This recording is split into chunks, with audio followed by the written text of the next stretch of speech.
जय हिंद साथियों, आप सभी का स्टडी विद उमराव चैनल पर हार्दिक स्वागत है, अभिनंदन है। मित्रों, आप हम पर ट्रस्ट कर रहे हैं, हमारे साथ जुड़ रहे हैं, इसके लिए आप सभी का बहुत बहुत धन्यवाद।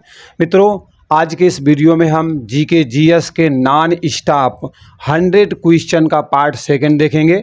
मतलब फर्स्ट पार्ट में हम ऑलरेडी 100 क्वेश्चन का डिस्कशन कर चुके हैं और मोस्टली किसी न किसी परीक्षा में आए हुए प्रश्न हैं या तो कुछ आगामी परीक्षा के लिए संभावित प्रश्न भी हैं। ठीक है, मोस्टली आपकी परीक्षा में पूछे गए हैं।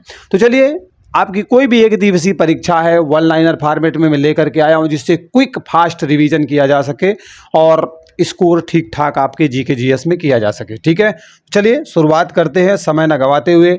अगर बंदे की मेहनत पसंद आए कुछ देर रुकने के बाद और वीडियो अच्छा लगे तो लाइक और चैनल को सब्सक्राइब करके जाइएगा। ठीक है, प्रश्न है कि पानीपत का पहला युद्ध, प्रथम नंबर का युद्ध पानीपत का जो था वो किसके बीच में लड़ा गया था? तो एक तरफ बाबर था और दूसरी तरफ इब्राहिम लोदी। बाबर इसमें जीत जाता है और इब्राहिम लोदी इसमें हार जाता है। ठीक है, तो बाबर और इब्राहिम लोदी के बीच में पानीपत का प्रथम युद्ध होता है। दूसरा प्रश्न है कि कालिदास किसके राज दरबारी कवि हुआ करते थे? चंद्रगुप्त विक्रमादित्य के राज दरबारी कवि बेटा आपके कालिदास हुआ करते थे। अभिज्ञान शाकुंतलम इनकी रचना है, बहुत पूछी जाती है आपसे परीक्षा में। ठीक है, अगला प्रश्न है कि शांति स्वरूप भटनागर पुरस्कार, क्या नाम है बेटा?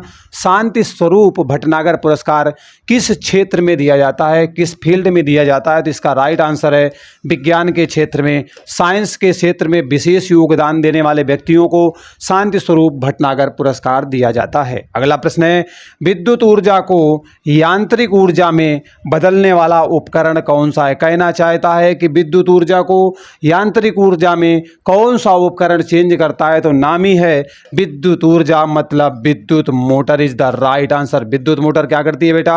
आपकी विद्युत ऊर्जा को यांत्रिक ऊर्जा में चेंज करने का काम करती है। ठीक है, अगला प्रश्न दिया गया है कि मालगुडी डेज, क्या नाम है बेटा? मालगुडी डेज किसकी रचना है? तो इसका राइट आंसर है R.K. नारायण की रचना है, बहुत महत्वपूर्ण है, मोस्टली परीक्षा में देखने को मिलती है। भूकंप का अध्ययन क्या कहलाता है? मतलब आपके अगर भूकंप का अध्ययन करना है, भूकंप जानते हो ना, अक्सर आता है भूकंप। ठीक है, तो इसका जो राइट आंसर है वो बेटा क्या है? सीस्मोलॉजी कहलाता है। मतलब जिस विज्ञान के अंतर्गत भूकंप का अध्ययन किया जाता है उसे हम सीस्मोलॉजी के नाम से जानते हैं। ठीक है, किसके नाम से जानते हैं बेटा? सीस्मोलॉजी के नाम से जानते हैं। अगला प्रश्न है कि कपास की खेती के लिए सर्वाधिक उपयुक्त मिट्टी कौन सी है? मतलब अगर आप कपास की खेती करना चाहते हैं तो सर्वोत्तम मिट्टी कौन सी रहने वाली है? तो इसका राइट आंसर है काली मिट्टी। और बेटा इस काली मिट्टी को रेगुर मिट्टी के नाम से भी जाना जाता है। तो ऑप्शन में आपका रेगुर मिट्टी भी दिया जा सकता है, काली मिट्टी दिया जा सकता है, जो दिया गया हो वही राइट आंसर होगा। लोकसभा के प्रथम महिला अध्यक्ष कौन बनी थी? मतलब लोकसभा की पहली महिला अध्यक्ष कौन बनाई गई थी? तो इसका राइट आंसर है मीरा कुमार। ठीक है, Meera Kumar is the right answer. ये लोकसभा की पहली महिला अध्यक्ष होती हैं, इस पद को सुशोभित करने वाली पहली महिला होती हैं। ठीक है, चलिए अगले प्रश्न पर चलते हैं। मैन ऑफ डेस्टिनी, क्या लिखा हुआ है बेटा? मैन ऑफ डेस्टिनी के नाम से किसको जाना जाता है? ठीक है, तो इसका सही आंसर है नेपोलियन। नेपोलियन को बेटा मैन ऑफ डेस्टिनी के नाम से जाना जाता है। अगला प्रश्न है कि लोकसभा का चुनाव लड़ने के लिए, मतलब लोकसभा का चुनाव कोई व्यक्ति लड़ना चाहता है तो न्यूनतम आयु कितनी रहने वाली है? मतलब कम से कम उम्र कितनी होनी चाहिए उस बंदे या बंदी की? तो इसका राइट आंसर है 25 वर्ष का युवा नौजवान होना चाहिए कम से कम, और मैक्सिमम तो भैया आगे कुछ कह नहीं सकते। ठीक है, तो मिनिमम तो पता है, मैक्सिमम की कोई गारंटी नहीं है। अगला प्रश्न दिया गया है कि ऑस्कर अवार्ड, क्या लिखा हुआ है बेटा? ऑस्कर अवार्ड जीतने वाले प्रथम भारतीय का नाम बताइए। बेटा ऑस्कर अवार्ड प्रथम किस भारतीय के द्वारा जीता गया था? तो राइट आंसर है भानु अथैया। क्या नाम है बेटा? Bhanu Athaiya is the right answer. इनके द्वारा पहली बार ऑस्कर अवार्ड जीता जाता है, भारतीय हैं। ठीक है, चंदन की लकड़ी के लिए कौन सा राज्य प्रसिद्ध? का राइट आंसर क्या है? कर्नाटक। कर्नाटक में आपको बहुत सारे चंदन के जो है वृक्ष देखने को मिल जाएंगे। ठीक है, चलिए अगले प्रश्न पर विजिट करते हैं। अगला प्रश्न दिया गया है बेटा कि एशियाई विकास बैंक एशियन डेवलपमेंट बैंक का मुख्यालय कहाँ पर है? इसका राइट आंसर है मनीला में है। Manila is the right answer. यहाँ पर आपको एशियाई विकास बैंक, एशियन डेवलपमेंट बैंक का मुख्यालय हेडक्वार्टर मिलेगा। हाइड्रोजन बम किस सिद्धांत पर आधारित है, या कौन सा सिद्धांत काम करता है हाइड्रोजन बम में? तो नाभिकीय संलयन के सिद्धांत पर काम करता है। ठीक है, नाभिकीय संलयन is the right answer. Hydrogen bomb आपके बेटा नाभिकीय संलयन की प्रक्रिया पर, नाभिकीय संलयन के सिद्धांत पर आधारित है। ठीक है, नेक्स्ट क्वेश्चन है कि समुद्र की गहराई समानता किससे मापी जाती है? ठीक है, मतलब कह रहा है कि आप समुद्र की गहराई को मापना चाहते हैं तो इसके लिए किस उपकरण का प्रयोग करने वाले हैं, या समानता वगैरह को आप हटा सकते हैं यहाँ से। ठीक है, तो क्वेश्चन आसान हो जाएगा। तो fathometer is the right answer. Fathometer से आप क्या करेंगे बेटा? समुद्र की गहराई नापेंगे। ठीक है, मतलब दो दोस्त जा रहे हैं, एक उठा के फेंक दिया है, वो बेटा फेदोमीटर लगा लगा के नापेगा। ठीक है, अगला प्रश्न है कि घेंघा रोग किसकी कमी के कारण होता है? तो घेंघा रोग बेटा आपके आयोडीन की कमी से हो जाता है। इसे गलकंठ रोग के नाम से भी जाना जाता है। गले में आपके जो है सूजन सी हो जाती है। ठीक है, चलिए यहाँ तक तो समझ में आ गया, कोई संदेह नहीं होगा। अगर वीडियो अच्छा लग रहा है तो निवेदन है लाइक ज़रूर कीजिएगा। जापान के हिरोशिमा में पहला परमाणु बम कब गिराया गया था? बेटा जापान के हिरोशिमा में जैसा कि आप जानते हैं 2 परमाणु बम गिराए जाते हैं। ठीक है, एक 6 अगस्त को, एक 9 अगस्त को। तो पहला आपका 6 अगस्त 1945 को गिराया जाता है। ठीक है, 6 अगस्त 1945 को जापान के हिरोशिमा में एक बम गिराया जाता है और दूसरा वाला 9 अगस्त को नागासाकी में गिराया जाता है। ठीक है, सोने की शुद्धता को किस में व्यक्त किया जाता है? ठीक है, किस में व्यक्त किया जाता है, मापा जाता है, आप कह सकते हैं स्पष्ट किया जाता है, प्रकट किया जाता है। तो राइट आंसर है कैरेट में। तभी बोलते नहीं भैया सोना कितने कैरेट का है? 24 कैरेट का भी है, 18 का भी है, 20 का भी है, समझ रहे हैं ना? तो सर्वाधिक शुद्ध आपका जो है 24 कैरेट वाला माना जाता है। ठीक है, तो किस में व्यक्त करते हैं बेटा? कैरेट में करते हैं। यक्षगान, क्या लिखा हुआ है बेटा? यक्षगान नामक लोक नृत्य का संबंध किस राज्य से है? तो यक्षगान एक लोक नृत्य है और ये इसका संबंध बेटा आपके कर्नाटक राज्य से है। Karnataka is the right answer. पानी का घनत्व सर्वाधिक होता है, आपसे पूछ रहा है कि पानी का घनत्व सर्वाधिक किस तापमान पर होता है? तो इसका राइट आंसर है 4 डिग्री सेल्सियस। ठीक है, 4 डिग्री सेल्सियस पर आपके जो पानी है, वाटर है, इसका जो घनत्व है वो सर्वाधिक होता है। तो राइट आंसर क्या है बेटा? 4 डिग्री सेल्सियस। ठीक है, चलिए अगले प्रश्न पर चलते हैं। ये रहा बेटा आपका अगला प्रश्न कि भारत में प्रथम आम चुनाव कब होते हैं? पहले नंबर के जो आम चुनाव थे, जो कि वर्तमान में आपके होते हैं, ठीक है, तो कब हुए थे? तो 1951-52 में पहले नंबर के आपके आम चुनाव संपन्न कराए गए थे। 12 मासा एक रचना है। ठीक है, 12 मासा क्या बेटा? एक रचना है। किसकी है? राइट आंसर है मलिक मोहम्मद जायसी की रचना है बेटा 12 मासा। और इनकी रचनाओं में आपको पद्मावत भी मिलेगा, अखरावट भी मिलेगा, आखिरी कलाम भी मिलेगा। ये भी बेटा आपके मलिक मोहम्मद जायसी जी की रचनाओं में से एक है, बड़ी महत्वपूर्ण है पद्मावत। ठीक है, अगला प्रश्न है कि न्यू मूरे द्वीप, ठीक है, न्यू मूरे द्वीप कहाँ पर स्थित है? तो बेटा बंगाल की खाड़ी में आपको न्यू मूर द्वीप भी मिलेगा और न्यू मूरे द्वीप भी मिलेगा, यहाँ पर इसकी स्थिति है। निम्न दाब वाला क्षेत्र क्या कहलाता है? मतलब जिस क्षेत्र में दाब निम्न होता है, कम से कम होता है, उसे हम डोल ड्रम के नाम से जानते हैं। क्या जानते हैं बेटा? डोल drum is the right answer. जो निम्न दाब वाला क्षेत्र होता है उसे हम डोल ड्रम के नाम से संबोधित करते हैं, बुलाते हैं, पुकारते हैं, या उसका ये नाम दिया गया है। ठीक है, अगला है कि पिछौला झील कहाँ पर स्थित है? बेटा ये जो पिछौला झील है ये आपको उदयपुर में मिलेगी, और ये उदयपुर सिटी आपको कहाँ मिलेगा? राजस्थान में मिलेगा, और राजस्थान की राजधानी बेटा आपके जयपुर है। ठीक है, अगला प्रश्न है कि भारतीय नौसेना की जो पूर्वी कमान है इसका मुख्यालय कहाँ पर है? भारतीय नौसेना की बात कर रहा है, नवल सेना की बात कर रहा है, नेवी की बात कर रहा है। तो भारतीय नौसेना की जो पूर्वी कमान का मुख्यालय है वो बेटा आपको विशाखापत्तनम में देखने को मिलेगा। ठीक है, Visakhapatnam is the right answer. So most important question है ना, रीड केयरफुली।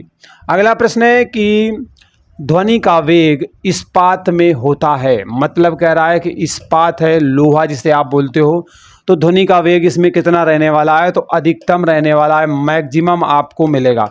दूसरी तरीके से भी प्रश्न आपको यहाँ पर घुमाया जा सकता है, ध्वनि का वेग अधिकतम किस में होता है, तो ठोस में होता है। ठीक है, इस्पात दिया है तो यहाँ पर अधिकतम रहने वाला है, क्योंकि इस्पात आपके ठोस में आता है। लक्षद्वीप की भाषा कौन सी है, मतलब लक्षद्वीप में मोस्टली कौन सी भाषा लोग बोलते हैं। ठीक है, लक्षद्वीप में मोस्टली लोग कौन सी भाषा बोलते हैं, तो Malayalam is the right answer. ठीक है, लक्षद्वीप में मोस्टली आपकी जो है मलयालम भाषा बोलने वाले लोग रहते हैं। ठीक है, चलिए अगले प्रश्न पर चलते हैं बेटा। अगला प्रश्न है कि भारत में चीनी का कटोरा, भारत में बात कर रहा है, विश्व में नहीं, भारत में चीनी का कटोरा किस राज्य को बोला जाता है। अच्छा खासा चीनी पैदा करता है भाई, यूपी वाले हैं हम, है ना। Uttar Pradesh is the right answer. राजधानी लखनऊ है। आगरा में आपको ताजमहल देखने को मिलेगा। वेटन कप का संबंध किस खेल से है, तो बेटा वेटन कप का जो संबंध है ना वो हॉकी से है, और हॉकी हमारा राष्ट्रीय खेल भी है। ठीक है, हॉकी का जादूगर बेटा आपके मेजर ध्यानचंद्र को कहा जाता है, और ऐसा बताया जाता है कि जो समझ रहे हो ना स्टिक थी उनमें हॉकी इनके बिल्कुल साथ नहीं छोड़ती थी। रेबीज के टीके की खोज किसके द्वारा की गई थी, तो बेटा रेबीज का टीका जो है लुई पास्चर के द्वारा खोजा गया था। राइट आंसर क्या है बेटा, लुई पास्चर के द्वारा रेबीज का टीका खोजा गया था। राज्यसभा का अध्यक्ष कौन होता है, राज्यसभा की बात कर रहा है, अध्यक्ष कौन होता है। वैसे तो देखा जाए पदेन अध्यक्ष होता है। ठीक है, राइट तो होना चाहिए, पदेन अध्यक्ष कौन होता है, इसका राइट आंसर है भारत का उपराष्ट्रपति जो होता है वो बेटा राज्यसभा का पदेन अध्यक्ष होता है। ठीक, चलिए अगला प्रश्न दिया गया है कि दंड संहिता की धारा 302, मतलब किसी ने कोई अपराध किया है तो 302 धारा कब यूज होने वाली है, अर्थात किससे संबंधित है 302 धारा, तो इसका राइट आंसर है हत्या से। ठीक है, हत्या अगर कर देते हैं तो धारा 302 के अंतर्गत, तभी कहते हैं दफा 302 के तहत मुलजिम को फलाना फलाना फलाना, मूवी में देखते हो ना, बस वही मामला। बाबूजी के नाम से किसे जाना जाता है, बेटा बाबूजी के नाम से जगजीवन राम को जाना जाता है, इन्हें बाबूजी के नाम से जाना जाता है। ठीक, चलिए अगले प्रश्न पर चलते हैं। अगला प्रश्न है कि हमारे भोजन में शामिल जो हरी पत्तेदार सब्जियां हैं इनमें लौह तत्व का प्रमुख स्रोत कौन होता है, मतलब हरी पत्तेदार सब्जियों में सबसे ज़्यादा जो लोहा है, आयरन है, किस सब्जी में पाया जाता है, तो इसका राइट आंसर है पालक। हरी हरी पालक बढ़िया बना बना के खाओ और जो आयरन की कमी है उसको पूरा करो। ठीक है, कुचिपुड़ी शास्त्रीय नृत्य है। कुचिपुड़ी क्या है बेटा, एक शास्त्रीय नृत्य है। इसका किस राज्य से संबंध है, तो आंध्र प्रदेश से इसका संबंध है। आंध्र प्रदेश की राजधानी क्या है बेटा, फटाफट कमेंट करके बताओ। ठीक है, चलिए अगला प्रश्न है आपके सामने।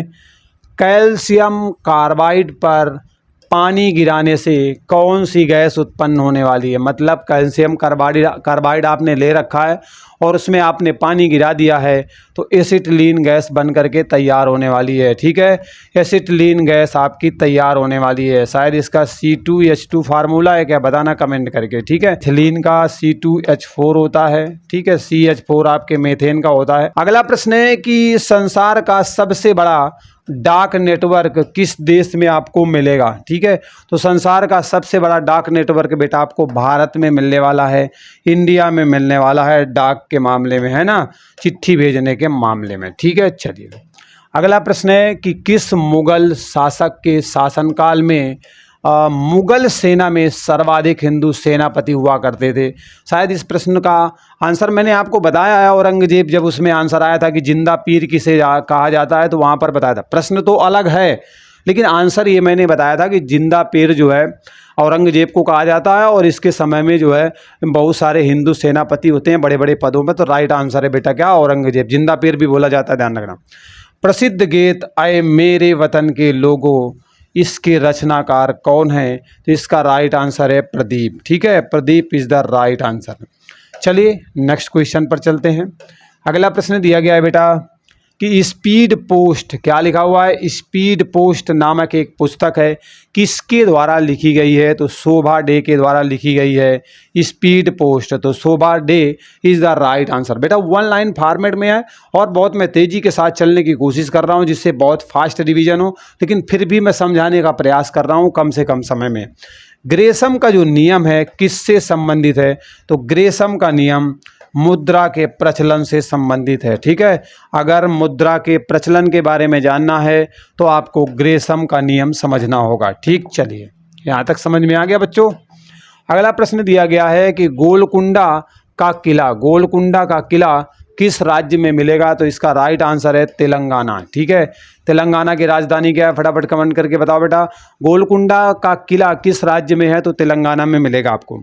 संयुक्त राष्ट्र संघ का मुख्यालय आपको कहाँ पर मिलेगा, तो बेटा ये न्यूयॉर्क में मिलने वाला है। New York is the right answer. यहाँ पर आपको संयुक्त राष्ट्र संघ, जिसे आप शार्ट में यूएन बोलते हो, यूनाइटेड नेशंस बोलते हो, ठीक है, इसका मुख्यालय कहाँ पर है बेटा, न्यूयॉर्क में है। New York is the right answer. अगला क्वेश्चन है आपके सामने कि मोमबत्ती का जलना, मोमबत्ती में आग लगा दी, जलने लगा, किस प्रकार का परिवर्तन है। तो आप देखते हो कि मोमबत्ती में बेटा जो रासायनिक प्रक्रिया होती है ना, रासायनिक ऊर्जा होती है, वही तो आपकी बदल जाती है ज्वलन ऊर्जा में या फिर ऊष्मीय ऊर्जा में बदल जाती है, प्रकाश ऊर्जा में बदल जाती है, जलने लगती है ना।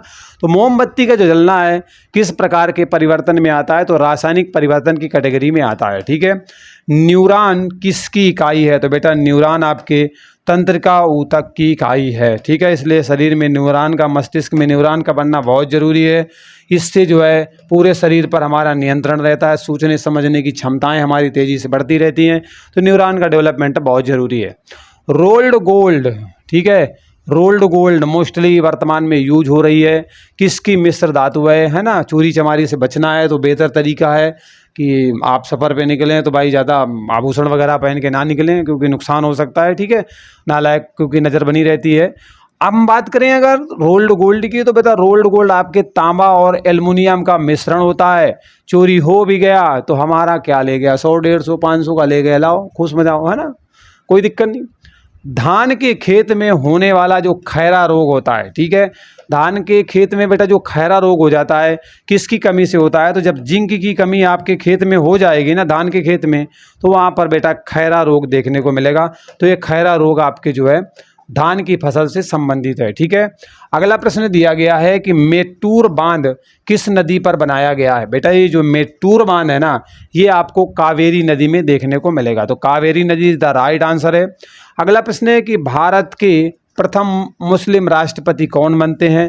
पहले मुस्लिम राष्ट्रपति भारत के कौन होते हैं, तो राइट आंसर है Zakir Hussain is the right answer. Zakir Hussain बेटा भारत के पहले मुस्लिम राष्ट्रपति होते हैं। ठीक है, चलिए आधे में तो पहुंच चुके हैं, आधा सफ़र बाकी है, चंद मिनटों की बात है, ये भी हम कवर कर लेंगे। रोवर्स कप का संबंध किस खेल से है, तो बेटा जो रोवर्स कप है ना, इसका संबंध फुटबॉल से है, तो football is the right answer. ठीक है, अगला प्रश्न है कि भारतीय पुनर्जागरण का अग्रदूत तथा आधुनिक भारत का जनक किसे कहा जाता है। मतलब भारतीय पुनर्जागरण का अग्रदूत किसे कहा जाता है, एक प्रश्न ये भी बना के आपसे पूछ सकता है, तो भी आंसर आपका राजा राम मोहन राय रहेगा। ठीक है, इज द राइट आंसर। दूसरी बात, अगर आपसे आधुनिक भारत का जनक पूछ लेगा तब भी आपका राजा Ram Mohan Roy is the right answer रहने वाला है। ठीक है, चलिए अगले प्रश्न पर मूव करते हैं। अगला प्रश्न दिया गया है कि घाना पक्षी अभ्यारण्य, क्या लिखा हुआ है बेटा, घाना पक्षी अभ्यारण्य कहाँ पर स्थित है, तो बेटा भरतपुर में देखने को मिलेगा, और भरतपुर आपको जो है राजस्थान में मिलेगा। ठीक है, तो भरतपुर नामक स्थान पर आपका घाना पक्षी अभ्यारण्य बनाया गया है और यह राजस्थान में पड़ता है। राजस्थान की राजधानी जयपुर है, पिंक सिटी वगैरह। ठीक है, प्रश्न है कि विक्रमशिला विश्वविद्यालय की स्थापना किस पाल शासक के द्वारा करवाई गई थी। तो बेटा विक्रमशिला विश्वविद्यालय बहुत चर्चा में रहता है और इसकी स्थापना जो है धर्मपाल के द्वारा करवाई जाती है। तो ये एक पाल शासक होता है, पाल वंश से इसका संबंध होता है। ठीक है, चलिए अगले प्रश्न पर चलते हैं।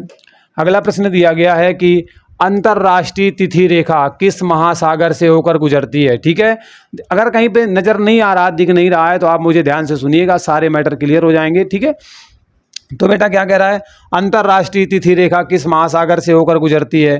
तो राइट आंसर है बेटा प्रशांत महासागर से होकर के अंतर्राष्ट्रीय तिथि रेखा गुजरती है। ठीक है। सौर परिवार के सबसे अधिक ठंडे ग्रह होने का गौरव किस ग्रह को प्राप्त है? मतलब सौर परिवार में जैसा कि आप सभी जानते हैं वर्तमान में 8 ग्रह हैं, क्योंकि जो प्लूटो था, यम था, उसे ऑलरेडी 2006 में हटा दिया गया था, क्षुद्र ग्रह की कैटेगरी में रखा गया था।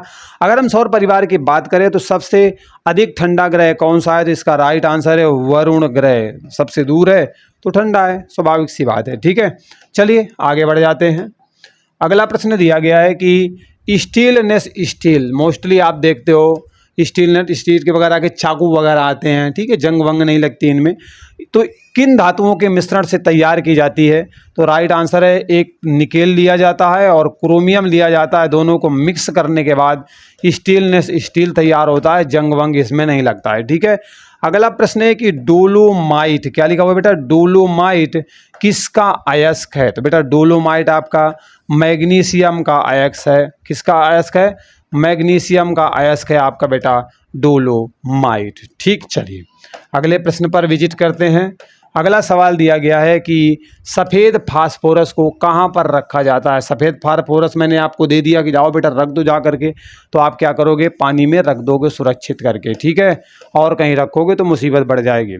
अगला है कि कैमरा के जो लेंस होते हैं बनाने में किस प्रकार के कांच का प्रयोग होता है? कैमरा का यूज होता है, ठीक है, और उसमें जो बेटा लेंस होता है उसको बनाने के लिए किस प्रकार के कांच का प्रयोग किया जाता है? तो फ्लिंट कांच का प्रयोग किया जाता है। तो फ्लिंट कांच is the right answer. Camera के लेंस बेटा इसी से मोस्टली बनाए जाते हैं। ठीक, चलिए अगला प्रश्न है कि डायनमो का सिद्धांत किस नियम पर आधारित है? जो डायनमो का सिद्धांत है वो किस नियम पर काम करता है? तो बेटा फैराडे के नियम पर डायनमो का सिद्धांत काम करता है। तो फैराडे का नियम इज द राइट आंसर। ठीक है।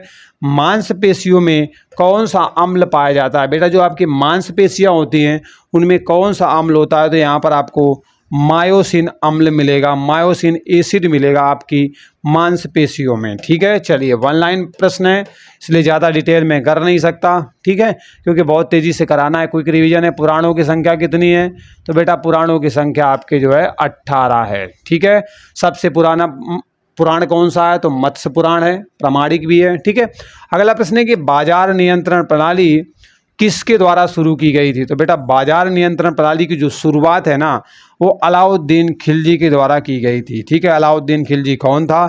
तो भैया जलाउद्दीन का भतीजा था, ऐसा हम लोग पढ़ा करते थे, शायद आप लोगों ने भी पढ़ा होगा इसी तरीके से। ठीक है, छोटी क्लासों में विशेष करके। तुम मुझे खून दो मैं तुम्हें आज़ादी दूंगा। ठीक है, तुम मुझे खून दो मैं तुम्हें आज़ादी दूंगा, यह नारा किसके द्वारा दिया गया था? तो हमारे सुभाष चंद्र बोस जी के द्वारा ये नारा दिया गया था। ठीक है। अगला प्रश्न है कि पीयूष ग्रंथि को किस अन्य नाम से जाना जाता है? बेटा जो पीयूष ग्रंथि होती है इसका अन्य नाम क्या है? तो इसे मास्टर ग्रंथि के नाम से भी जाना जाता है। पीयूष ग्रंथि को हम मास्टर ग्रंथि के नाम से भी जानते हैं। तो राइट आंसर क्या है? मास्टर ग्रंथि आपके पीयूष ग्रंथि को बोला जाता है। ठीक है। अगला प्रश्न है कि नर्मदा की बात करो या फिर ताप्ती नदियों की बात करो, इनका बहाव जो है किस दिशा की ओर देखने को मिलेगा? किस दिशा को बहती हैं? तो ये नदियाँ बेटा आपके पश्चिम की ओर बहती हैं। ठीक है, इन दोनों नदियों का बहाव आपकी जो है पश्चिम दिशा की ओर है, नर्मदा और ताप्ती का। अगला प्रश्न है कि मंगल ग्रह को किस अन्य नाम से जाना जाता है? तो बेटा जो मंगल ग्रह है इसे हम लाल ग्रह के नाम से भी जानते हैं। ठीक है, तो लाल ग्रह किसे बोला जाता है? आपके मंगल ग्रह को बोला जाता है। मंगल ग्रह को लाल ग्रह के नाम से भी जाना जाता है। ठीक है। अगला प्रश्न है कि अशोक द्वितीय, अशोक सेकंड के नाम से किसको जाना जाता है? ठीक है, तो अशोक द्वितीय के नाम से बेटा आपके कनिष्क को जाना जाता है। Kanishka is the right answer. ठीक है। अगला प्रश्न है कि स्वतंत्र भारत के प्रथम भारतीय गवर्नर जनरल कौन होते हैं? स्वतंत्र भारत की बात कर रहा है, अंग्रेजों के गुलाम वाले भारत की बात नहीं कर रहा। इसका राइट आंसर है चक्रवर्ती राजगोपालाचारी, और कभी कभी आपको सी राजगोपालाचारी भी लिखा मिलता है। ठीक है, स्वतंत्र भारत के पहले भारतीय गवर्नर जनरल कौन बनते हैं? चक्रवर्ती राजगोपालाचारी या सी राजगोपालाचारी भी मिलता है, दोनों राइट आंसर है। चक्रवर्ती का शॉर्टकट में सी बना दिया है। ठीक है। अगला प्रश्न है कि अगर कोई व्यक्ति राज्यपाल बनना चाहता है तो उसकी न्यूनतम आयु कितनी होनी चाहिए। तो कोई व्यक्ति अगर गवर्नर बनना चाहता है तो उसकी जो उम्र है वो कम से कम 35 वर्ष होना चाहिए। अगर 35 वर्ष किसी व्यक्ति ने पूरी कर ली है तो वो राज्यपाल बन सकता है। ठीक है।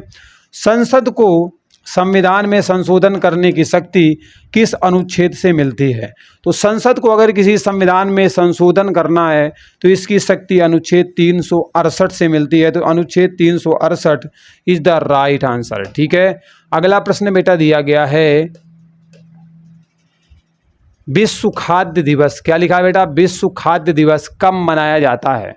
तो बेटा विश्व खाद्य दिवस आपके 16 अक्टूबर को मनाया जाता है। प्रत्येक वर्ष 16 अक्टूबर को विश्व खाद्य दिवस मनाया जाता है। अगला प्रश्न है, टू लाइव्स, क्या नाम है बेटा, टू लाइव्स नामक पुस्तक किसके द्वारा लिखी गई है। तो टू लाइव्स पुस्तक आपकी जो है विक्रम सेठ की है। विक्रम सेठ की पुस्तक का नाम क्या है, टू लाइव्स। ठीक है। अगला प्रश्न है बेटा कि भारत का पहला नेशनल पार्क, भारत का पहला नेशनल पार्क होने का गौरव किसे प्राप्त है। जिम कॉर्बेट नेशनल पार्क को भारत का पहला नेशनल पार्क होने का गौरव प्राप्त है। ठीक है। झूलन गोस्वामी का संबंध बेटा किस खेल से है। तो झूलन गोस्वामी जी का संबंध क्रिकेट से है। और क्रिकेट के दीवाने तो हमारे भारत देश में हर कोने में, हर गली में, हर कुन्नड़ में, मतलब मैं क्या बोलूं, हर जगह मिल जाएंगे। ठीक है।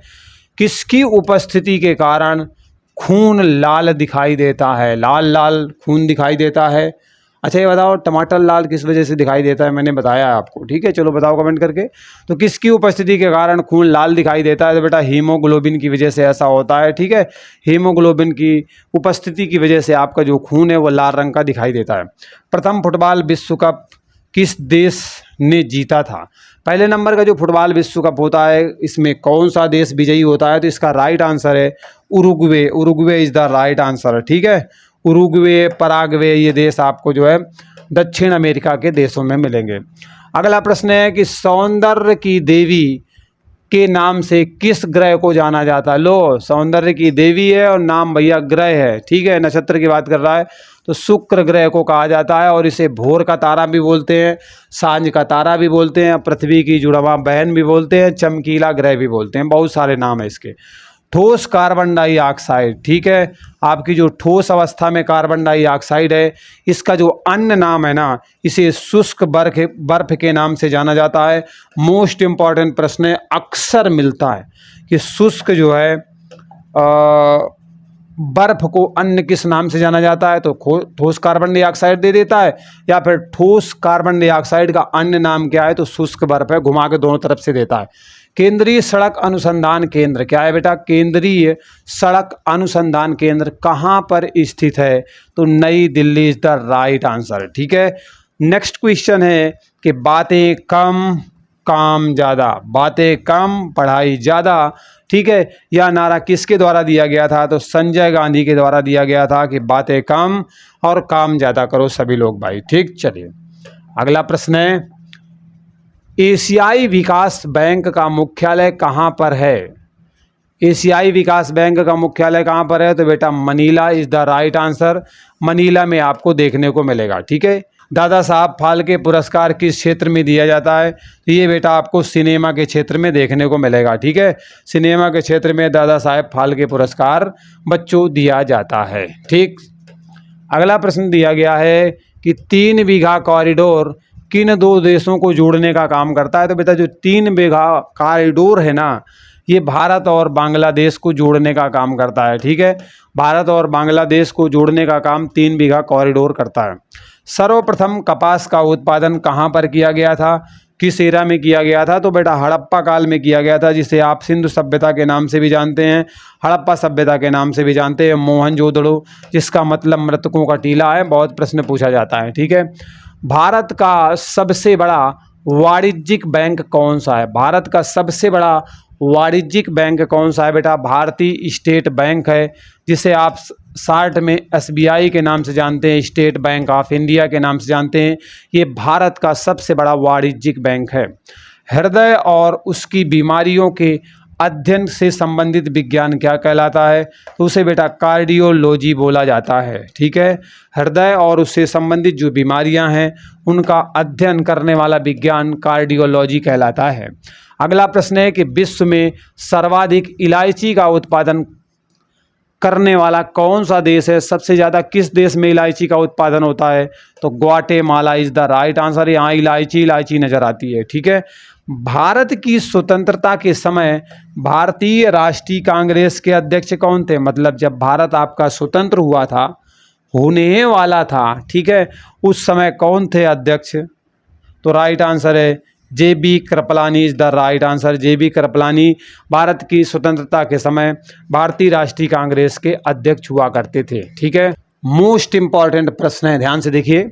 42वें संविधान संशोधन 1976, जिसे बेटा लघु संविधान कहा जाता है, मिनी कॉन्स्टिट्यूशन के नाम से जाना जाता है, इसके द्वारा जो शिक्षा है ना, इसे किस सूची में डाला गया? तो इसमें जो समवर्ती सूची है ना, उसमें बेटा शिक्षा को शामिल किया गया था।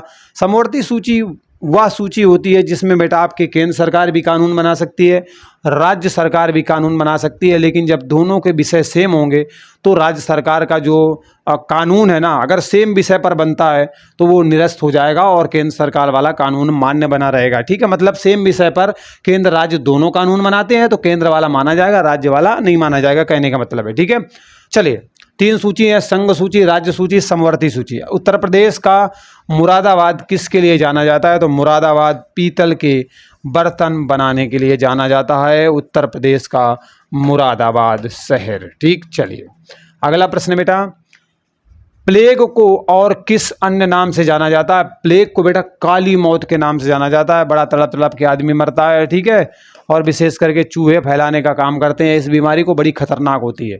पहले समय में आया करता था, महामारी, बाढ़ आती थी, उसके बाद महामारी आती थी, गांव के गांव पूरे साफ हो जाया करते थे, बहुत भयानक बीमारी होती थी। वह जो नक्शा बनाता है उसे क्या कहा जाता है? तो जो भैया नक्शा बनाता है उसे हम कार्टोग्राफर के नाम से जानते हैं। जो नक्शा बनाएगा उसे हम कार्टोग्राफर कह के बुलाएंगे। सागर सम्राट क्या है? सागर सम्राट क्या है भाई? एक ऑयल ड्रिलिंग जलयान है। ठीक है, ऑयल की खोज के लिए कहीं ना कहीं खुदाई करता रहता है, ज़मीन के अंदर ड्रिलिंग करता रहता है। तो सागर सम्राट क्या है? एक जलयान है जो ऑयल ड्रिलिंग का काम करता है। मीथेन गैस को अन्य किस नाम से जाना जाता है? तो बेटा मीथेन गैस को मार्स गैस के नाम से भी जाना जाता है। मीथेन को मार्स गैस के नाम से भी जाना जाता है। चलिए, यहाँ तक तो समझ में आ गया बच्चों। बस 2 कदम की दूरी है, जीतने ही वाले हैं हम। मोतियों का द्वीप किसे कहा जाता है? बेटा जो मोतियों का द्वीप है आपके बहरीन को बोला जाता है। Bahrain is the right answer. मोतियों का द्वीप बेटा बहरीन को बोला जाता है। भारत में दूरसंचार मुख्य रूप से किसके प्रयोग किया जाता है? मतलब कह रहा है कि भारत में जो दूरसंचार है ना, उसमें एक्चुअली में किसका प्रयोग होता है, ये कह रहा है। तो ऑप्टिकल फाइबर का प्रयोग होता है दूरसंचार में, भारत की मैं बात कर रहा हूँ। तो optical fibre is the right answer. ठीक है, चलिए अगले क्वेश्चन पर चलते हैं। चुनाव आयोग का मुख्यालय कहाँ पर है? बेटा चुनाव आयोग का जो मुख्यालय है ना, हेडक्वार्टर है, वो आपको दिल्ली में देखने को मिलेगा। तो Delhi is the right answer. ठीक है, चुनाव आयोग, जिसे आप इलेक्शन कमीशन के नाम से जानते हो। अग्निशमन वस्त्र, मतलब आग बुझाने वाले जो कपड़े पहने रहते हैं ना, वो एक्चुअली में किससे बनाए जाते हैं जिससे वो जल्दी से आग नहीं पकड़ते हैं? इसका राइट आंसर है एस्बेस्टास से बनाए जाते हैं। ये आग को कम पकड़ता है। तो एस्बेस्टास से बेटा आग बुझाने वाले जो लोग होते हैं इससे बने हुए कपड़ों को पहनते हैं। तो यहाँ तक बेटा सब कुछ समझ में आ गया होगा और ज़्यादा समय भी मैंने नहीं लिया अनावश्यक बातों में। बात तो मैं बहुत करना चाहता हूँ लेकिन एक्चुअली समय की बहुत कमी रहती है ना। तो ये अब आपसे आग्रह है और आपकी बारी भी है, निवेदन है कि उत्साहवर्धन के लिए लाइक ज़रूर कीजिएगा, शेयर ज़रूर कीजिएगा। ठीक है, और पहली बार विजिट किए हैं तो चैनल को सब्सक्राइब करना बिल्कुल मत भूलना। और आपके सुझाव क्या हैं, सुझाव आपके आमंत्रित हैं। ठीक है, उसके लिए प्यारा सा कमेंट करिएगा। ठीक है, कमेंट जरूर कीजिएगा। ठीक है, चलिए मिलते हैं अगले वीडियो में एक नए अपडेट के साथ। इस तरीके से हम क्या करेंगे, 7-8 वीडियो में ना 7-8 क्वेश्चन को कवर कर लेंगे और जीके हमारा ठीक ठाक पोजीशन में पहुंचने वाला है, क्योंकि रिपीटेड क्वेश्चन है, आप खुद ही देख रहे हो, मोस्टली रिपीट हुए हैं। चलिए बाय बाय, टेक केयर, जय हिंद।